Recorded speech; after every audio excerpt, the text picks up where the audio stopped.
चलिए भाई देखिए next poem on first looking into Chapman's Homer by John Keats. करते हैं स्टार्ट। देखिए इंट्रोडक्शन टू द पोइट हम पढ़ चुके हैं तो इसको पढ़ने की आवश्यकता नहीं है। अब आइए सीधे इंट्रोडक्शन टू द पोएम के ऊपर, जो कि एक सोनेट का एग्जाम्पल है। ये भी एक सोनेट है तो इसीलिए introduction to the sonnet. Charles Claudon Clark introduced him to Homer in the translation of the Elizabethan poet Chapman. Charles Cowden Clarke ने जॉन कीट्स को इंट्रोड्यूस कराया था होमर से। किसमें? एलिजाबेथन एज के पोइट चैपमैन के द्वारा ट्रांसलेट की हुई राइटिंग में। यानी कि चैपमैन ने जो अंग्रेजी में, इंग्लिश लैंग्वेज में जो ट्रांसलेशन की थी होमर की राइटिंग्स को जो उन्होंने इंग्लिश में ट्रांसलेट किया था, तो उस राइटिंग से जॉन कीट्स को इंट्रोड्यूस कराने का काम किसने किया था? चार्ल्स क्लाउडन क्लार्क ने किया था। विच दे रेड थ्रू द नाइट, जिसको उन्होंने जो है विच दे रेड थ्रू द नाइट, जिन सारी पोएम्स को उन्होंने जो है एक रात में पूरा पढ़ लिया था। Through the night. जब चार्ल्स क्लाउडन क्लार्क ने इनको ये बुक वगैरह, राइटिंग वगैरह ला करके दी, तो जॉन कीट्स मतलब इतने उत्सुक थे उन सारी राइटिंग्स को पढ़ करके, क्योंकि जैसा कि उनके फ्रेंड चार्ल्स क्लाउडन क्लार्क ने बताया था कि भाई ये ऐसी राइटिंग जो है शायद तुमने अपनी लाइफ में भी नहीं पढ़ी होगी। तो इसीलिए एक एक्साइटमेंट क्रिएट हो गया था जॉन कीट्स के अंदर कि भाई यार ऐसा क्या है इस राइटिंग में। तो इसीलिए उन्होंने रात भर जाग करके जो है वो पूरी राइटिंग पढ़ ली। एक रात में ख़त्म कर ली उन्होंने। सारी रात जाग करके लगातार पढ़ते रहे और पूरी रात को उन्होंने जो है ये राइटिंग ख़त्म कर ली। इतने एक्साइटेड थे वो इन राइटिंग्स को लेकर के। This sonnet was sent to Charles Cowden Clarke by the morning mail the same day. और जिस रात को उन्होंने ये पोएम ख़त्म की, कौन सी वाली पोएम? ये होमर की राइटिंग्स वगैरह, ये सारी चीज़ें, होमर की राइटिंग सारी रात जाग करके उन्होंने इंग्लिश लैंग्वेज में चैपमैन के द्वारा जो ट्रांसलेटेड राइटिंग्स थी, उन सारी राइटिंग्स को, होमर की पूरी राइटिंग को रात भर जाग करके उन्होंने पढ़ लिया और ख़त्म भी कर लिया। और उसी दिन सुबह, जब सुबह हुई, रात ख़त्म होने के बाद जब सेम डे, जब अगले दिन सुबह हुई, तो उसी दिन अगले दिन उन्होंने चार्ल्स क्लाउडन क्लार्क के द्वारा दी गई उस होमर की राइटिंग को पढ़ने पर कितना आनंद उनको महसूस हुआ, कितना मज़ा आया, क्या फील उन्होंने किया, कैसा प्लेजर उनको फील हुआ होमर की उस राइटिंग को पढ़ने के बाद। उन्होंने तुरंत उसी समय ये सोनेट लिखा और लिख करके सुबह के फर्स्ट मेल के साथ ही मेल कर दिया, खत में लिख करके। किसको? अपने फ्रेंड चार्ल्स क्लाउडन क्लार्क को।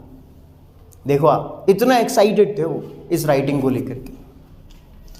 तुरंत मतलब उन्होंने ला करके दी और ला करके दे करके उन्होंने एक रात में उसको पढ़ दिया और अगले ही दिन सुबह उठ करके क्या उनको फील हुआ इस राइटिंग को पढ़ने के बाद, उन्होंने तुरंत ये सोनेट लिखा। और सोनेट लिख करके पहले ही सुबह के पहले मेल से, पहला ही लेटर जो उस टाइम पे पोस्ट वगैरह जब करते होंगे, व्हाट्सएप तो था नहीं, वरना फ़ोटो खींच करके भेज देते, तो पहले ही सुबह के पहले मेल के साथ जो है उन्होंने इस चीज़ को, इस राइटिंग को अपनी पोस्ट कर दिया था चार्ल्स क्लाउडन क्लार्क के नाम से। This is Keats first great poem. और ऐसा माना जाता है कि ये जॉन कीट्स की पहली ग्रेट पोएम थी, ऐसा माना जाता है। बहुत ही ग्रेट पोएम है, बहुत ही शानदार पोएम है। देखिए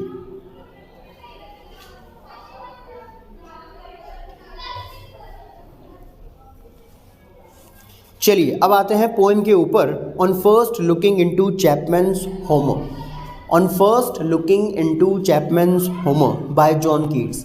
हाँ भाई दोस्तों, अब बैकग्राउंड तो आपको समझ में आ ही गया है इस पोइट्री का कि बैकग्राउंड क्या है। चार्ल्स क्लाउडन क्लार्क ने ला करके उनको होमर की इंग्लिश में ट्रांसलेटेड राइटिंग्स को ला करके दी, जो चैपमैन ने ट्रांसलेट की थी, एलिजाबेथन पोइट थे वो। तो उन इंग्लिश में ट्रांसलेटेड राइटिंग्स को होमर की जब जॉन कीट्स ने पढ़ा, तो पढ़ करके उनको कैसा महसूस हुआ। सारी रात भर जाग करके उन्होंने उस सारी राइटिंग को पढ़ा और सुबह ही तुरंत जो है जो भी उनको फील हुआ, उस पूरी फीलिंग को उन्होंने अपने इस सोनेट में उतार दिया और सुबह के पहले ही मेल के साथ जो है उसको मेल कर दिया, इस सोनेट को, इस राइटिंग को अपने फ्रेंड चार्ल्स क्लाउडन क्लार्क को। ये इस पोइट्री का बैकग्राउंड है, ठीक है।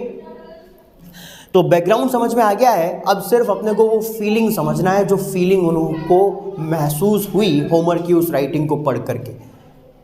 क्या उनको महसूस हुआ, कैसा उनको फील हुआ होमर की उस राइटिंग को पढ़ करके, कितना आनंद उनको महसूस हुआ, तो वो सारी फीलिंग्स जो है उन्होंने अपने सोनेट में डाल दी, इन्फ्यूज़ कर दी। अब वो फीलिंग्स क्या थी वो चीज़ अपने को देखना है। अब इस पोइट्री को पढ़ने से पहले मैं आपको ये बता देता हूँ कि ये पूरी की पूरी जो पोइट्री है ये एक मेटाफरिक स्टाइल में लिखी गई है। सारी की सारी जो पोएम है वो एक मेटाफरिक स्टाइल में लिखी हुई पोएम है। मेटाफरिक स्टाइल में लिखने का मतलब ये है कि जितनी भी चीज़ें हम इसमें पढ़ेंगे डायरेक्ट लाइन टू लाइन जितनी भी चीज़ें हम इसमें पढ़ेंगे वो सारी चीज़ें व्हीकल के फॉर्म में हैं। उस व्हीकल को पढ़ कर के अपने को उसका टेनर समझना है। समझ में आई बात? यानी यहाँ पर जो लाइंस में लिखा हुआ है वो सिर्फ व्हीकल है, यानी कि टेनर का जिस चीज़ के साथ कंपैरिजन किया जाता है तो वो होता है व्हीकल। तो व्हीकल लिखा हुआ है यहाँ पे और व्हीकल को पढ़ कर के टेनर को समझना है अपने को। तो पूरी पोएम इम्प्लिसिट मेटाफर का एग्जाम्पल के रूप में लिखी हुई है। ठीक है, तो अपने को वो चीज़ समझना है और फिर उसका टेनर भी समझना है।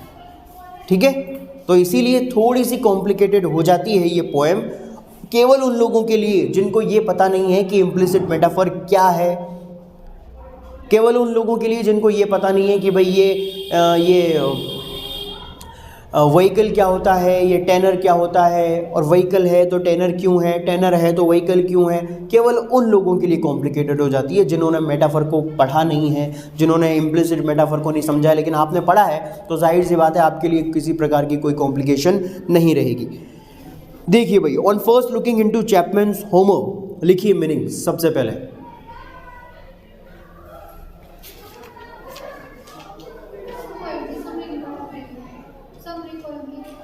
समरी की क्या दिक्कत है? समरी की क्या, समरी पढ़ लेना आप, अपन पोएम पढ़ लें भाई, पूरी पोएम समझ में आई जाएगी तो फिर समरी पढ़ने की क्या दिक्कत है। सारी पोएम पढ़ ही रहे हैं अपन, समरी बाकी आप चाहो तो पढ़ लेना फिर घर पे पोइट्री खत्म होने के बाद।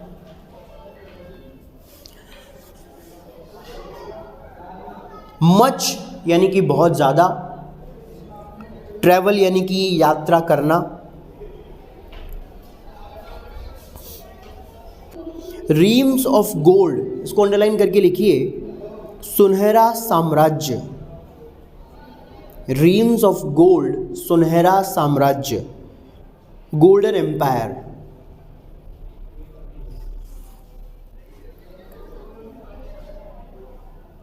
इसके नीचे है गुडली स्टेट्स,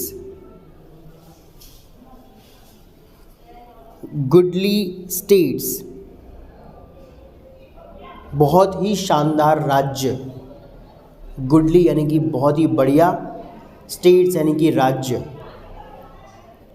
किंगडम्स यानी कि साम्राज्य,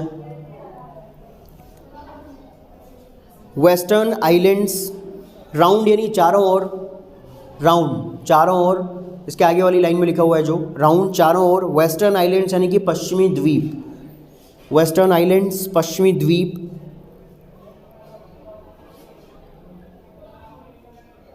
इसके नीचे है बार्ड्स, बार्ड्स को अंडरलाइन करके लिखिए पोएट्स,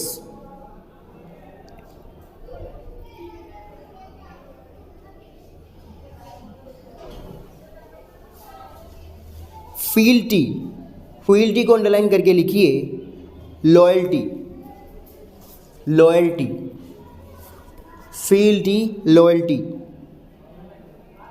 अपोलो, अपोलो को अंडरलाइन करके लिखिए the great Greek poet, sorry Greek god of sun, Apollo Greek god of sun. Greek mythology के अकॉर्डिंग, ग्रीक पुराणों के अनुसार सूरज के देवता है ना, ग्रीक माइथोलॉजी में जो सूर्य देव भगवान होते हैं, जैसे अपने हिंदू माइथोलॉजी में है तो उसी तरह से ग्रीक माइथोलॉजी में सूर्य देव को अपोलो कहते हैं वो लोग, अपोलो ग्रीक गॉड ऑफ सन। इसके नीचे वाली लाइन में है ऑफ्ट, ये है ऑफन, ऑफन, वाइड यानी कि विशाल, वाइड का मतलब चौड़ा होता है।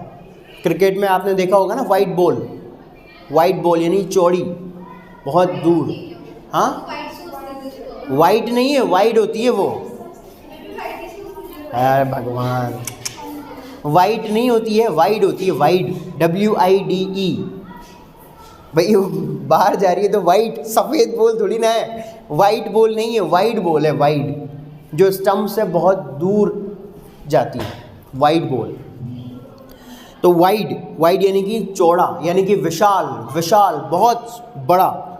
एक्सपेंस, एक्सपेंस को अंडरलाइन करके लिखिए टेरिटरी, टेरिटरी, TERRITORY, टेरिटरी।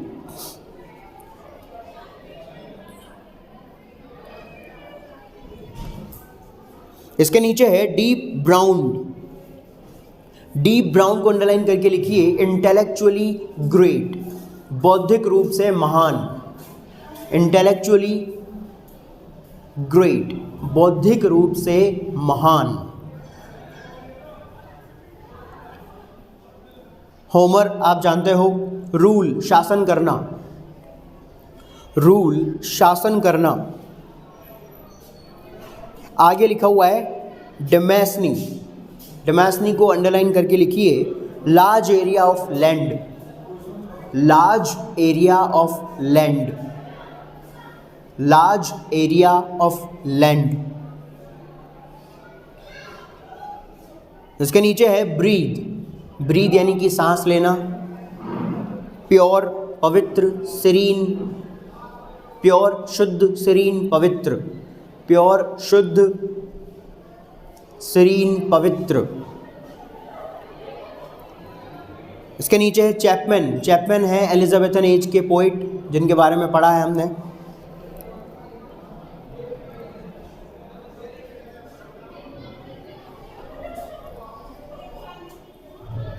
इसके नीचे वाली लाइन पर आइए, watcher of the skies, watcher of the skies, watcher of the skies को अंडरलाइन करके लिख लीजिए पूरा।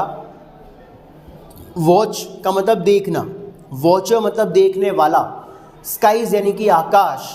अब देखो, बहुत सारे आपने खगोल शास्त्री देखे होंगे, बहुत सारे खगोल शास्त्री क्या करते हैं, जैसे एस्ट्रोनॉट्स वगैरह ये सब लोग होते हैं, जो नासा, जो अपने जो संस्था है, या जो अपने इंडिया में इसरो है, अमेरिका में नासा है, तो वो जो खगोल शास्त्री होते हैं वहाँ पे काम करने वाले, वो हमेशा जो है टेलीस्कोप के माध्यम से अंतरिक्ष में होने वाली घटनाओं के ऊपर नज़र रखते हैं, है ना। तो उनको अपन बोलते हैं watcher of the skies. Watcher of the sky मतलब आकाश को, अंतरिक्ष पर नज़र रखने वाला, देखने वाला खगोल शास्त्री।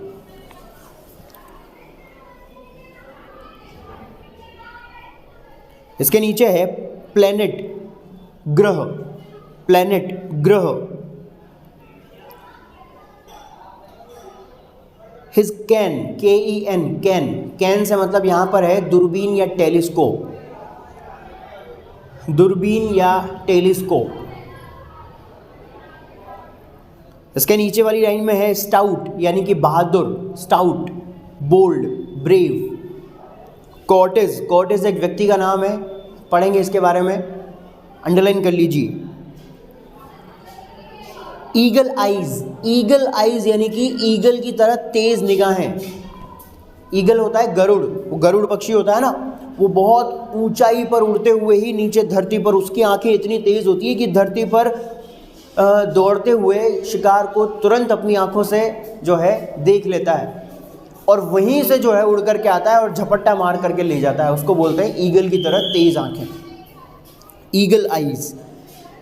ही स्टेयर, इसके नीचे है स्टेयर, स्टेयर का मतलब देखना, घूरना, देखना। एट द पैसिफिक, पैसिफिक मतलब प्रशांत महासागर, पैसिफिक, प्रशांत महासागर, पैसिफिक।